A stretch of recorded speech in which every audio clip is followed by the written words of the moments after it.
നിങ്ങൾ വിശ്വസ്തരാണോ?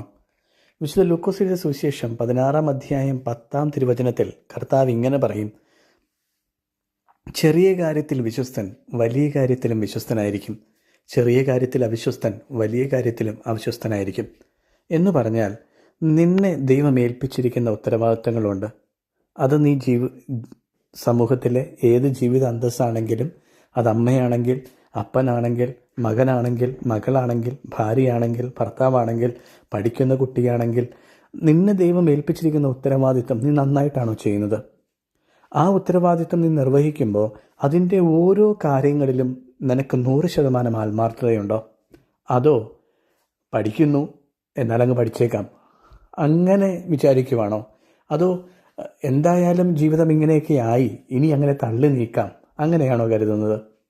ജീവിതത്തിൽ കർത്താവ് നിന്നോട് പറയുന്ന ഒരേ ഒരു കാര്യം ഇതാണ്: വിശ്വസ്തനായിരിക്കുക, വിശ്വസ്തയായിരിക്കുക. അപ്പോൾ മാത്രമാണ് നിന്റെ ജീവിതത്തിൽ അനുഗ്രഹം കണ്ടെത്താൻ നിനക്ക് പറ്റുന്നത്. തലവണങ്ങി ആശീർവാദം സ്വീകരിക്കാം.